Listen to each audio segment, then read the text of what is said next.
अली अमीन गंडापुर कहते हैं वजारत आला से इस्तीफा दे चुके, अब बानी भी कहेंगे तो वापस नहीं लेंगे, कोई पार्टी ओहदा भी कबूल नहीं करेंगे। खैबर पख्तूनख्वा में विफाक की साजिशें नाकाम बना दी जाएंगी।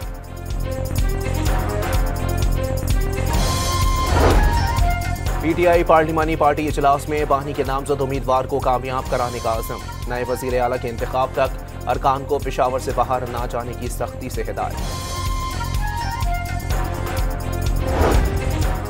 दोस्त नुमा दुश्मन ख्वारिज अफगानिस्तान से आकर दहशतगर्दी करते हैं। जिस मुल्क ने उनको इज्जत दी उसी से दुश्मनी की जा रही है।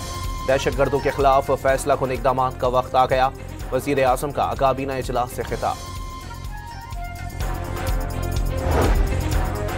डेरा इस्माइल खान ऑपरेशन में शहीद मेजर सिप्तैन हैदर की नमाज जनाजा कोयटा के इलाके मरियाबाद में अदा कर दी गई। गवर्नर, वज़ीर आला, सूबाई वज़रा और आला अस्करी क़यादत की शिरकत। वफाकी काबीना ने पाकिस्तान और सऊदी अरब के दरमियान स्ट्रेटेजिक दिफाई मुआहदे की तौसीक कर दी।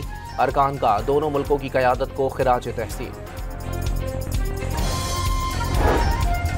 सदर आसिफ अली जरदारी की नवाबशाह में वालिदैन की कब्रों पर हाजिरी, फूलों की चादर चढ़ाई और फातिहा खानी की। और अमरीकी सदर ने पीर या मंगल तक इसराइली यरगमालियों की रिहाई का इम्कान जाहिर कर दिया। गजा मुआहदे की मंजूरी के लिए इसराइली सिक्योरिटी काबीना का इजलास जारी।